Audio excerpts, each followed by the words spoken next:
पहलगाम की बैसरण घाटी जो अपने प्राकृतिक सौंदर्य के लिए मशहूर है और कश्मीर का एक लोकप्रिय पर्यटन स्थल है। यहाँ पर देश ही नहीं बल्कि विदेश से भारी मात्रा में टूरिस्ट घूमने के लिए आते हैं।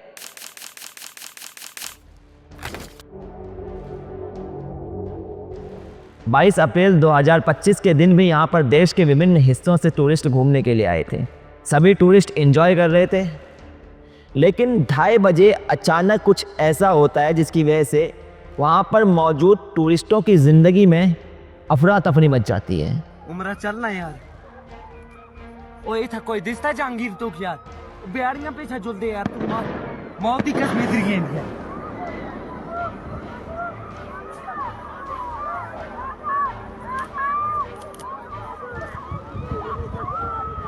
पांच आतंकवादी हथियारों से लैस हाथ में AK-47 राइफल थामे हुए आतंकी हमला कर देते हैं। बिहारियां पीछे जुल दे यार तुम मौत ही कश्मीर गेंद है।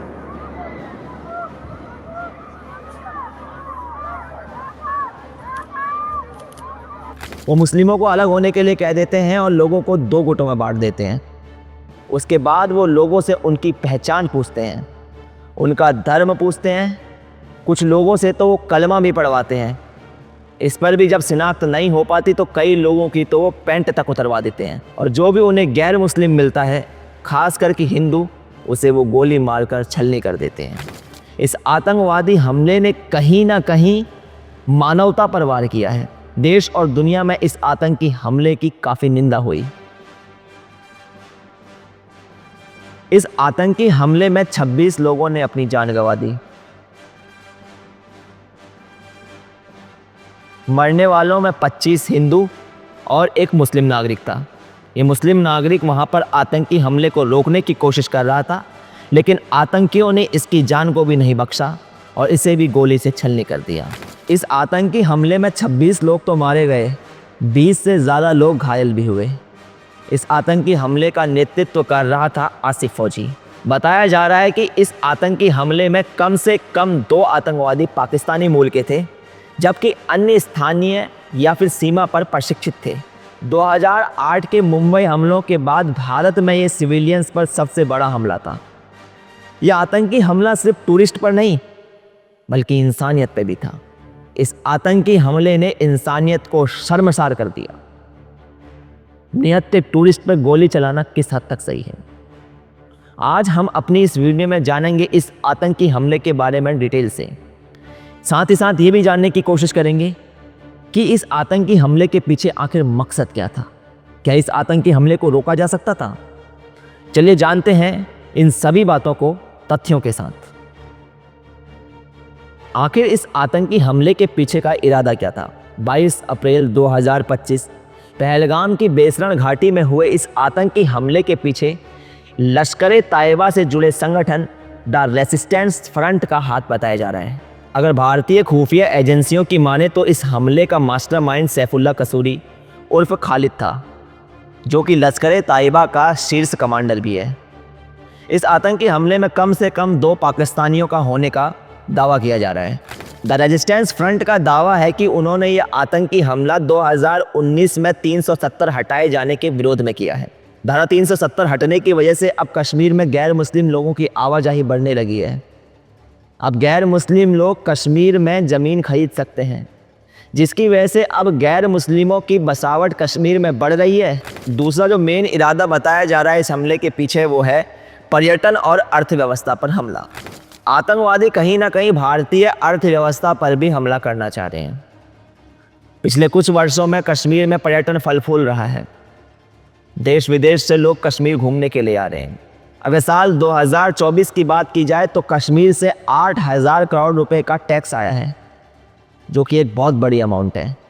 अब आतंकवादियों का इरादा ये था कि इस आतंकवादी हमले की वजह से कहीं ना कहीं पर्यटकों में डर बैठेगा और जो कश्मीर का टूरिज़्म है वो ठप हो जाएगा। ये जो आतंकवादी हमला हुआ था, ये पिछले आतंकवादी हमलों से डिफरेंट था। इस आतंकवादी हमले में लोगों से उनकी पहचान पूछी गई, उनसे उनका धर्म पूछा गया, कलमा पढ़ाया गया और कई लोगों से तो उनकी पैंट तक उतरवा दी गई। अब हो सकता है कि आतंकियों का मकसद ये भी हो कि भारत में सांप्रदायिक फूट डाल दी जाए, क्योंकि कहीं ना कहीं अगर देश में सांप्रदायिक फूट होगी तो अव्यवस्था होगी, तो एक ठोस रीजन सांप्रदायिक फूट फैलाना भी हो सकता है। कुछ टाइम बाद कश्मीर में अमरनाथ यात्रा भी शुरू होने वाली है, जिसमें भारी मात्रा में श्रद्धालु आते हैं। आतंकवादियों का कहीं ना कहीं मकसद ये भी हो सकता है कि अमरनाथ यात्रा से पहले ये हमला करके श्रद्धालुओं के मन में दहशत फैलाना, राजनीतिक अस्थिरता को फैलाना भी कहीं ना कहीं इस हमले का मकसद हो सकता है। भारत में हाल ही में सफल विधानसभा चुनाव हुए दिल्ली में, और भारत जो है आर्थिक रूप से भी विकास कर रहा है। विदेशों में भी भारत की छवि काफ़ी अच्छी है। अब जब भारत की छवि विदेशों में भी अच्छी है और अमेरिका के उपराष्ट्रपति JD वैंस भी भारत में आए हुए हैं, तो कहीं ना कहीं इस हमले के द्वारा भारत की छवि को अंतर्राष्ट्रीय लेवल पर ख़राब करने की कोशिश भी हो सकती है। यह आतंकी हमला डिजिटल सबूतों के आधार पर भारतीय सरकार इस हमले के पीछे पाकिस्तान का हाथ मानती है, लेकिन पाकिस्तान इन सभी दावों को सिरे से खारिज करता है और कहता है कि वो हमेशा से आतंकवादी विरोधी रहा है, जबकि समय समय पर ये सबूत मिलते आए हैं कि पाकिस्तान आतंकवाद को पनाह भी देता है। पाकिस्तान के रक्षा मंत्री ख्वाजा मोहम्मद आसिफ का कहना है कि इस हमले के पीछे पाकिस्तान का कोई हाथ नहीं है। भारत में कश्मीर से लेकर नागालैंड तक बहुत सारी क्रांतियाँ चल रही हैं जो कि सरकार के खिलाफ हैं, इसलिए उन्होंने इसे भारत की आंतरिक समस्या बताया है, ना कि पाकिस्तान की साजिश। पाकिस्तान के रक्षा मंत्री का ये भी कहना है कि ये झूठा फ्लैग ऑपरेशन हो सकता है। उनकी सरकार को संदेह है कि ये भारत ने खुद करवाया है ताकि पाकिस्तान को बदनाम किया जा सके। पाकिस्तान के प्रधानमंत्री शहबाज शरीफ का कहना है कि इस हमले की निष्पक्ष जांच होनी चाहिए और वो उसमें पूरा सहयोग करने के लिए तैयार है।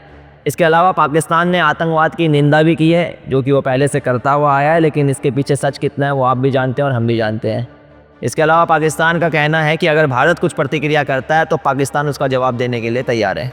पाकिस्तान का ये रुख उसकी पुरानी रणनीति की ओर इशारा करता है, जहां पाकिस्तान एक ओर तो खुद को आतंकवादी विरोधी बताता है, लेकिन ज़मीन पर ये सबूत मिलते हैं कि पाकिस्तान आतंकवादियों को पनाह देता है और वहां पर आतंकी कैंप भी चलते हैं। पहलगाम में हुए आतंकी हमले के बाद से भारतीय नागरिक गुस्साए हुए हैं और कहीं ना कहीं ये गुस्सा जायज़ भी है। अमित शाह हमले वाले दिन ही सीधा कश्मीर में आते हैं और भारत के प्रधानमंत्री जो दुबई के दौरे पर थे, अपना दौरा बीच में छोड़कर ही भारत वापस लौटते हैं। भारत आते ही उन्होंने एयरपोर्ट पर ही मीटिंग की और उसके बाद उन्होंने अपने मंत्रिमंडल के साथ बैठकर पाकिस्तान के खिलाफ कुछ ठोस डिसीजंस लिए हैं। आइए जानते हैं उन डिसीजंस के बारे में कि वो डिसीजंस क्या हैं। सबसे पहले तो सिंधु जल संधि को निलंबित करने का फैसला लिया गया है। सिंधु जल संधि जो कि 1960 में हुई थी, भारतीय सरकार ने अब फैसला ले लिया है कि पाकिस्तान के साथ हुई संधि को तत्काल प्रभाव से निलंबित किया जाएगा और निलंबित भी तब तक किया जाएगा जब तक पाकिस्तान आतंकवाद को समर्थन करना बंद नहीं कर देता है। ये कदम पानी के बंटवारे पर एक बहुत बड़ा प्रभाव डाल सकता है, क्योंकि ये 6 नदियों के पानी के उपयोग को नियंत्रित करता है।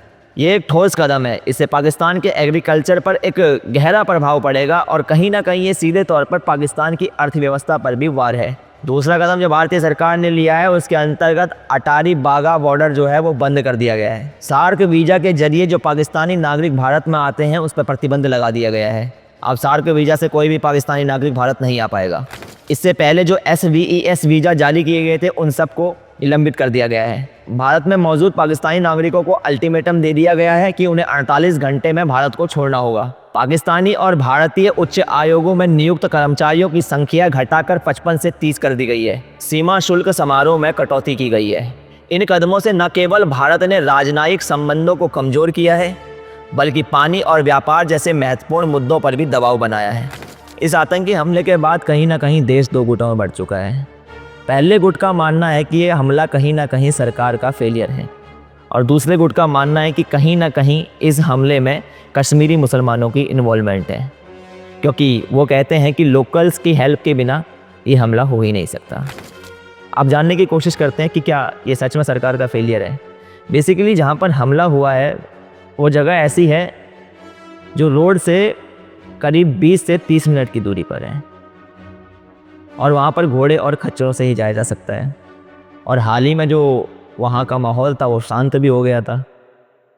लेकिन थोड़ी बहुत कहीं ना कहीं चूक तो हुई है, लेकिन हम इसे पूरी तरह से इंटेलिजेंस फेलियर नहीं मान सकते हैं। साथ ही साथ बात ये भी है कि वो ऐसा एरिया है जहाँ पर सरकार या हमारी इंडियन आर्मी 365 दिन कार्यरत रहती है और इतने सारे ऑपरेशंस को अनसक्सेसफुल करती है, जिसकी वजह से हमारे देश का नागरिक सुरक्षित रहता है। हमारे देश के जवान अपनी जान हथेली पर रखकर इस देश की रक्षा कर रहे हैं, सरहद पर खड़े हैं और उन्हीं की वजह से हम लोग सुरक्षित भी हैं। इसलिए सीधे तौर पर इसे इंटेलिजेंस फेलियर कहना सही नहीं होगा। अब जो दूसरा गुट है उसका मानना है कि कश्मीरी मुसलमान की इन्वॉल्वमेंट रही है इस हमले के पीछे। अब बेसिकली देखा जाए तो वहाँ पर जो लोग हैं उनके रोज़गार का मुख्य साधन टूरिज़्म है। अब अपने पाँव पर कुल्हाड़ी तो कोई नहीं मानना चाहेगा। हो सकता है कि कुछ लोगों की इन्वॉल्वमेंट हो, लेकिन मोस्टली जो लोग हैं वो अपने जीवन यापन के लिए टूरिज़्म पर डिपेंडेंट हैं, इसलिए खुद के रोज़गार को कोई ख़त्म करना नहीं चाहेगा।